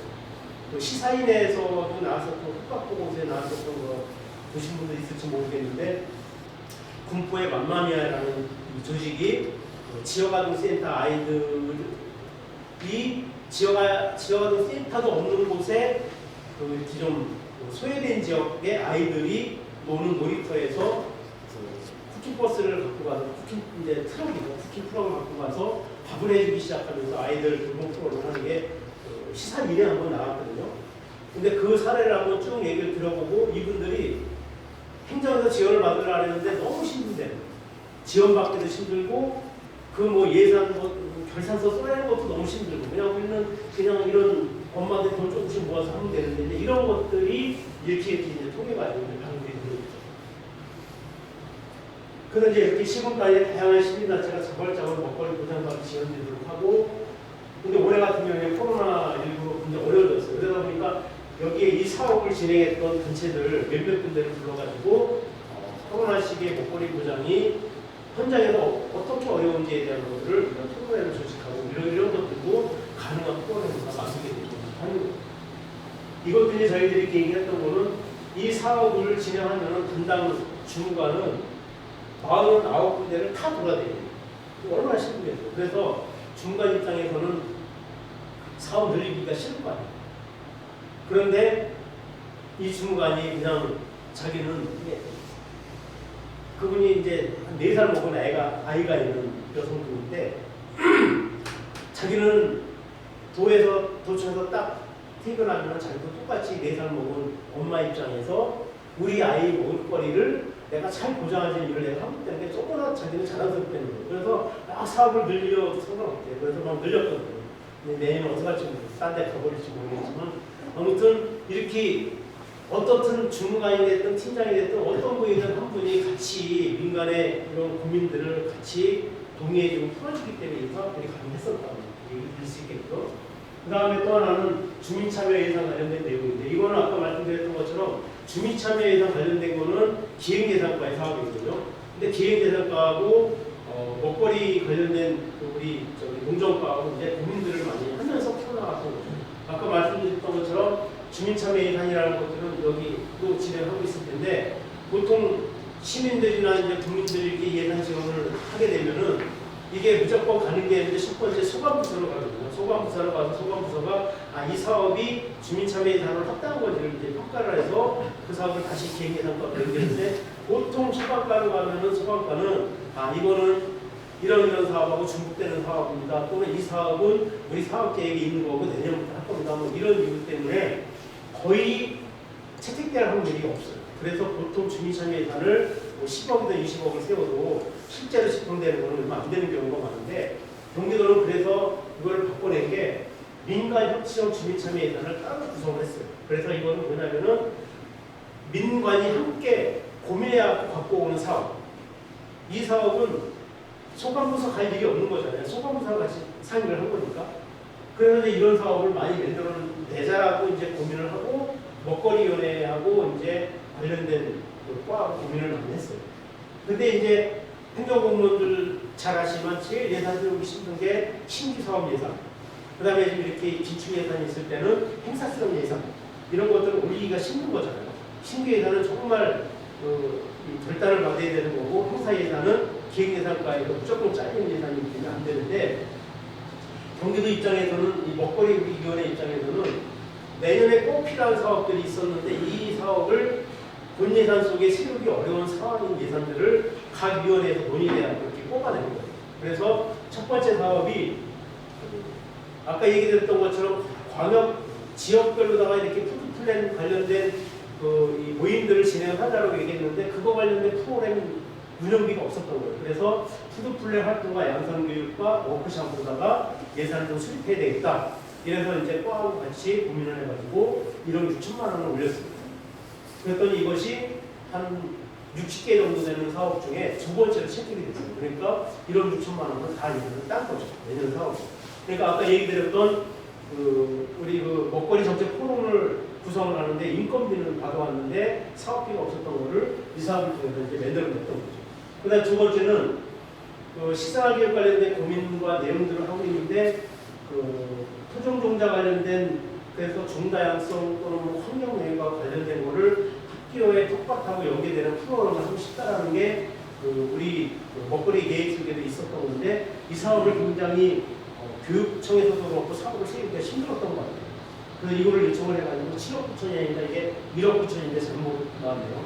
1억 9천으로다가 토종종자를 이용해서 도시농구학교 그래서 학교 텃밭이라든지 지역 단위 텃밭을 해보자는 사업을 이 사업도 세 번째로 좋은 사업으로 선정했던 이것도 사업을 받았어요. 1억 9천. 그 다음에 이제 너나 지구를 위한 먹거리 주간이도는 행사 축제거든요. 그러니까 서울에서 먹거리 혁신주간 뭐 이런 거 하듯이 일주일간 하는 먹거리 행사인데 그냥 이 축제로 이렇게 하면 예산을 못 받을 것 같아서 나노 지구를 위한 먹거리 주간해갖고 이 사업을 똑같이 주민참여 예산을 올렸는데 이것도 3억 예산이 굉장히 큰 사업이거든요. 이것도 전체 사업 중에 한 8번째로다가 이 사업을 받게 됐어요. 이걸 얘기 드리는 건 뭐냐면 기획예산과 뿐만 아니라 민관하고 같이 이거를 같이 고민을 해내고 관련된 다른 부서들, 그러니까 주민참여예산 관련된 기획예산과하고도 연계해서 이런 프로그램을 진행을 했었다는 거고 위원회 차원이나 자기 소관부서가 만들어내기 어려운 이런 사업들을 같이 만들어냈던 의미가 있었던 사업이다 이렇게 생각을 할 수 있겠고요. 그 다음에 또 하나 이제 정책축제 이것도 민관 관련된 프로그램인데 아까 직접민주주의라는 얘기를 드렸었잖아요. 경기도에서 도민들에게 모든 뭐 개인적인 문제부터 해서 전체적인 문제까지 모든 주제를 다 주십시오 해가지고 뭐 1000개, 2000개 프로그램을 다 받아서 이 주제를 가지고 논의하는 장들을 쭉 만들어내는 게 1년의 과정인데 이렇게 과정을 통해서 만들 때 여러분도 아시는 것처럼 농업이라는 영역 또는 먹거리라는 영역이 우리 경기도 전체 도정에서 또는 옥천이라는 옥천 군정 속에서 먹거리 영역이 얼마나 지위를 갖고 있을까 한번 고민을 해보면은 굉장히 낮은 지위거든요. 행정에서 예산을 짤 때 보면 이 예산을 우선적으로 수입하지는 않는 거거든요. 그래서 이런 것들 우리가 끊임없이 민간이 함께 계속 이거를 요청하고 요구하지 않으면은 먹거리도 마찬가지고 농업의 영역도 마찬가지고 환경의 영역도 마찬가지고 굉장히 후순위로 밀리는 정책들이에요. 그래서 이거를 계속 끊임없이 이거를 도정 내에 중요한 이슈로다가 만들어야 된다는 생각으로다가 이런 토론회장에 계속 그런 영역들을 만들어내기 위해서 주제를 계속 올린 거예요. 올리고 이거는 온라인을 통해 가지고 계속 투표를 하거든요. 그래서 좋아요를 뭐 300번 이상 누른 주제만 2차적으로 선별을 해요. 그래서 300번 이상 좋아요 누르는 주제 중에 그 주제를 가지고 또 뭐 다른 이제 뭐 부서들과 같이 논의해서 또 주제를 선정하고 이렇게 해서 이제 20개의 과제를 선정을 하고 이 선정된 20개의 과제는 1년간 관련 부서하고 논의를 하는 거예요. 그러니까 만약에 2019년도에 이런 주제로다가 10월 달에 축제에서 논의를 했어요. 그러면은 이 논의된 과제를 가지고 2020년도 다음 축제 때까지 소관부서하고 민간이 같이 계속 논의를 해서 거기에도 정책 과제를 하나 제출을 해야 되는 거예요. 그러니까 이게 그냥 그 순간에 그냥 논의를 해서 끝나는 것이 아니라 1년간 이 사업을 쭉 진행을 하는 거죠. 그래서 2020년도에는 먹거리 배당 사업, 코로나의 먹거리 배당 사업 이게 채택이 됩니다. 국민들은. 그리고 이거 채택이 되다 보니까 이거에 관련된 부서들, 그러니까 뭐 보건 관련된 부서, 그 다음에 우리 지역 농업 관련돼서는 공공급식 부서, 이런 부서들이 같이 민간하고 모여서 1년간 이제 논의를 하면서 내년 10월 달에 정책 축제 때, 그래서 먹거리 19 이 상황에서, 코로나19 상황에서 우리 경기도 먹거리 보장은 이렇게 하자는 정책을 하나를 제출하고 경기도지사는 그거를 받아야 되는 이런 방식으로 논의하고 있어요. 그래서 이것을 얘기 드리는 거는 방식은 어떻게 될지 모르지만 우리 먹거리라는 주제나 먹거리에 대한 이런 내용들을 끊임없이 이 군정 내에 계속 관심 갖도록 하고 올려내도록 하는 것, 이거는 지금 경기도는 아까 얘기드렸던 것처럼 주민참여 예산이라든지 또 이런 정책 축제라든지 이런 방식이 우리가 결합을 시켰지만 군정 내에는 그런 홍보라든지 과정이 뭐가 있는지 구비해서 끊임없이 요청하고 요구가 되고 올려내도록 하고 이런 것들이 필요하다는 얘기를 하는 거고요. 더불어 이제 민민 관련된 협력인데 이거 간단하게만 말씀을 드리도록 하겠습니다. 지속가능 발전 목표라는 걸 여러분들이 잘 알고 계시죠? 2015년도 9월 달에 유엔에서 2030년까지 15년간 이런 방식으로 지구를 관리하지 않으면 더 이상 지구는 존속하지 않을 것이다 해가지고 일본 목표 가난의 빈곤 해결부터 시작해서 17개 목표를 쭉 만들어내요. 그 17개 목표를 만들고 그 다음에 대한민국도 KSDG 해가지고 한국형 SG 목표를 재작년에 만들고 경기도도 작년에 만들고 이렇게 쭉 만들어냈는데 두 번째 목표가 기아 해결이라는 측면이에요. 기아 해결 속에는 키워드가 지속 가능한 농업도 있고 균형 잡힌 영양 관리, 그다음에 아까 얘기했던 것처럼 기아의 종식 이렇게 몇 가지 키워드가 한 4가지 정도가 있는데 이 키워드에 맞춰가지고 쭉 전략들을 짜는데 이것이 우리 먹거리 전략하고 굉장히 같이 결합되는 부분이 너무나 많이 있는 거예요. 그래서 경기도에 있는 지속가능 발전 협의회라는 이 조직하고 함께 경기도 지속가능 발전 목표에 지표하고 경기도 먹거리 목표하고를 한번 대입을 시켜가지고 한번 논의를 해보자 해서 이거를 경기도 연구원의 환경 관련된 박사님하고 고민을 해가지고 이 프로그램을 같이 진행을 해요. 이렇게 프로그램을 쭉 진행을 해서 확인된 내용을 경기도 도지사한테 보고를 해서 경기도 먹거리 전략을 경기도의 지속가능 발전 목표하고 연계시켜서 확인해 보니 경기도 먹거리 전략이 정말 훌륭하고 우수한 이런 정책이더라는 거를 이제 포장을 하는 거죠. 이렇게. 그건 뭐냐면은 아까 이제 이런 프로그램을 만들 때 다양한 영역들이 같이 있어야 된다고 얘기를 하는데 특히 최근에 들어가지고 환경의 영역, 지속 가능성의 얘기 막 이런 것들, 기후위기 막 이런 게 너무 많은 이슈로 나타나고 있는데 이 먹을거리가 그 영역과 함께 결합하지 않으면 안 되겠다는 생각을 했던 거죠. 그래서 이런 것들을 통해서 이런 먹거리 관련된 사업들을 지속 가능 발전 목표하고 연계시키고 또 경기도의 지속 가능 발전 협의회가 31개 시군 중에 25군데 지역 협의회가 다 구성이 돼 있어서 이 지역 협의회하고 연계성을 먹거리 위원회가 같이 가져야 된다 이런 생각 때문에 이런 것들을 만들어내고 분석을 해봤다는 거고요. 그다음에 어떻든 이렇게 좀 민간 영역에서 이렇게 먹거리 관련된 고민들도 하지만 더불어서 여기에는 이제 농업의 영역에 관련된 분들, 소비자 영역 다양한 분들뿐만 아니라 연구기관이라든지 경기도 같은 경우는 의회라든지 그다음에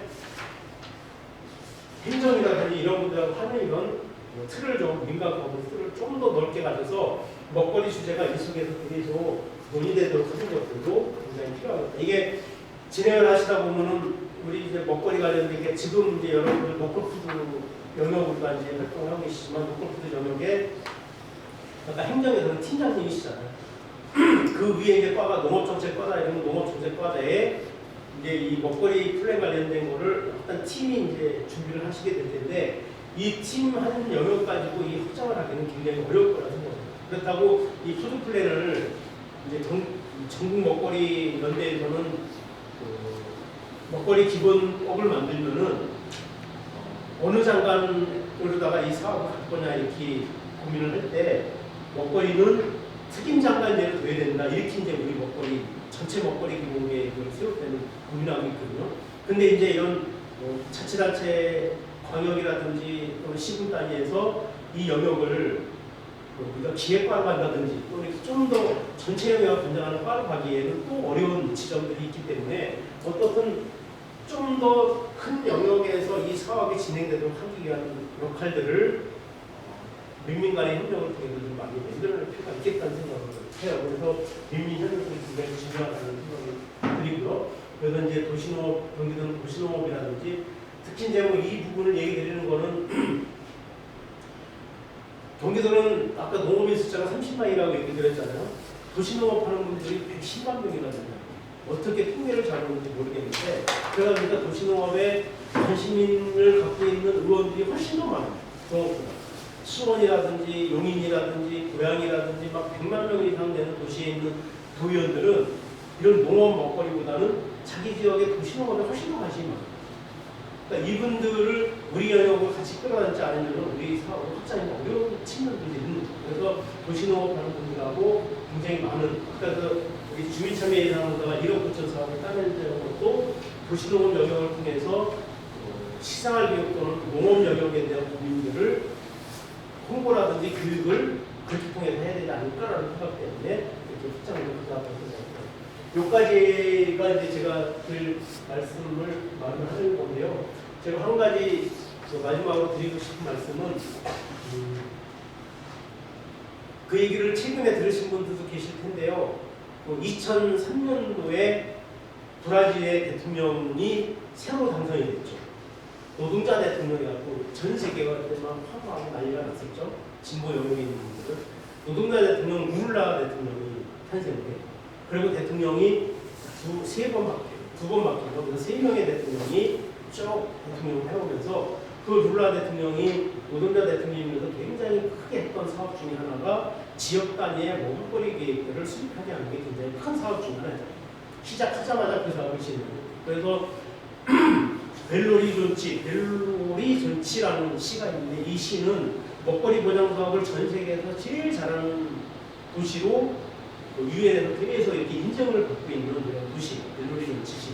그래서 펑텍도 로컬푸드 처음 시작할 때 펑텍 로컬푸드가 2009년도에 우리가 조례했는데 25년도 조례했을 어디를 이렇게 모델을 삼았냐면 펑텍이 벨로리 존치 시를 모델을 삼았었거든요. 그렇게 굉장히 큰 먹거리 영역에서는 전 세계적으로 유명한 도시인데 이런 도시들처럼 굉장히 많은 도시들이 먹거리 정책을 쭉 수립을 해요. 그리고 먹거리 정책을 수립하는 게 우리가 얘기했던 생산부터 전체 영역을 다 포괄하는 이런 시스템들을 다 지역에 만들기 시작해요. 그런데 작년에 대통령이 바뀌었잖아요. 그 대통령이 완전히 꽁보수로 바뀌었어요. 트럼프보다 더 심한 사람으로 바뀌고 거기도 막 코로나 걸려갖고 난리 났잖아요. 올해. 이 사람이 대통령이 작년에 올해 되면서 제일 먼저 한 일이 먹거리 정책을 전면적으로 중단시킨 거예요. 제일 먼저 한 일. 이게 이제 그러니까 공동체가 활성화되는 이 사업 자체가. 그러다 보니까 이 보수 측면의 이 대통령 입장에서는 그것들을 끊어야 된다는 생각을 했던 나머지 전체가 끊어버렸죠. 끊고 나서 이제 먹거리 보장을 했던 모든 사업들이 엉망진창이 됐던 거예요. 근데 제가 6월달인가 7월달에 어떤 학자한테 그런 얘기 들었는데 그때 그분이 하는 얘기가 8월달 정도 얘기가 그렇게 해가지고 브라질의 그런 정책들을 쭉 끊어갖고 엉망진창이 돼버렸는데 그게 3개월, 4개월 지나니까 점차적으로 회복이 되더라고요. 그래서 8월달에 그 먹거리 보장이 완벽하게 100% 완성되지 않았지만 그것이 다시 회복되는 것들이 굉장히 많은 곳에 나타나고 있다는 얘기예요. 그런데 그것이 왜 그게 가능했느냐 얘기는 먹거리 보장 정책을 세우면서 생산 영역에 돈을 지불해주고 뭘 해주고 했던 것이 아니라 그 영역에 있는 사람들 간에 계속 시스템을 만들어주고 그 다음에 그 틀을 만들어주고 그 활동이 잘 되도록 도와주고 이런 역할을 통해서 먹거리 보장의 시스템과 네트워크를 잘 만들어냈다라고 얘기해요. 이것이 잘 되면은 굉장히 어려운 일이 발생을 한다 하더라도 정말 이렇게 코로나 상황이 발생을 하고 예산이 중단되는 상황이 온다 하더라도 이것을 다시 재작동을 한다는 얘기가 하더라고요. 그래서 제가 마지막 드리고 싶은 말씀은 그런 거예요. 저 경기도에서 이렇게 진행을 하고 있는 게 제가 좋은 얘기만 다 했지만 별 얘기가 많지 않겠어요. 뭐 예산 안 된다고 깨빵 치는 사람도 있고 또 우리 영역 속에서 그 소비자 영역도 굉장히 많잖아요. 소비자 영역 중에 내가 뭐 대표해야 된다고 또 우리 소비자끼리 싸우기도 하고 뭐 이런저런 거를 조정하고 뭐 관리하고 이런 한두 가지가 아닌데 어떤 이래서 또 싸우면서 가는 거잖아요. 인제 겨우 1년, 2년 시작한 거고 푸드 플랜 국가 먹거리 정책 세분면도 아직 세워지지도 않고 있고 이런 상황이기 때문에 저는 옥천 살림이 해왔던 거의 10년 이상의 이런 쭉그 자기 노하우와 영향력들이 조금 더 다른 영역으로 확장을 해나가시고 이것의 전체적인 그 조정과 협력자의 역할을 또 옥천 살림이 진행하고 여기에 이제 민뿐만 아니라 관이 좀 결합하고 이렇게 하면은 어디보다도 제일 앞선 나는 옥천 지역이 되지 않을까 생각을 해요. 개인적으로 저는 하마터면 어쩌면은 여러분들과 함께 이 자리에 있을 수도 있었던 사람이거든요. 저는 한 30년 전쯤에 이곳으로 막 농촌 봉사활동을 했던 학생이었었어요. 그래서 여기에 와서 농사를 쓸 수 있었는데 저는 평택가서 농사를 쳤어요. 평택 1월에 농사를 했었고. 근데 주기동 대표님도 쭉 오랫동안 이렇게 봐오면서 정말 뼈기 있게 오랫동안 힘든 일을 막 이렇게 헤쳐나오시는 것 같고 또 아까 이제 팀장님하고 이런저런 말씀을 나눠봤었는데 어떤 팀장이 갖고 있는 열정이 있으신 것 같고 또 전혀 다른 곳에서는 이 장학사님 교육청에서 오신 거 처음 봤거든요. 이 교육청에 장학사님도 와 계시고 아까 제가 얘기한다고 하는 것들이 거의 이렇게 틀다가 잘 구성되어 있지 않나 생각이 들어요.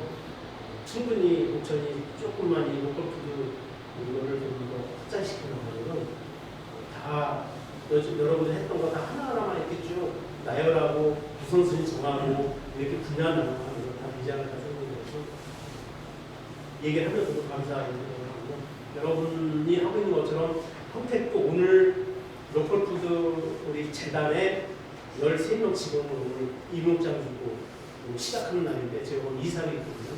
좀 이따 2시까지 가야 되는데 여러분들 직원들 데리고 한번 부르러 와요. 그때 다시 한번 예수님 드리겠습니다.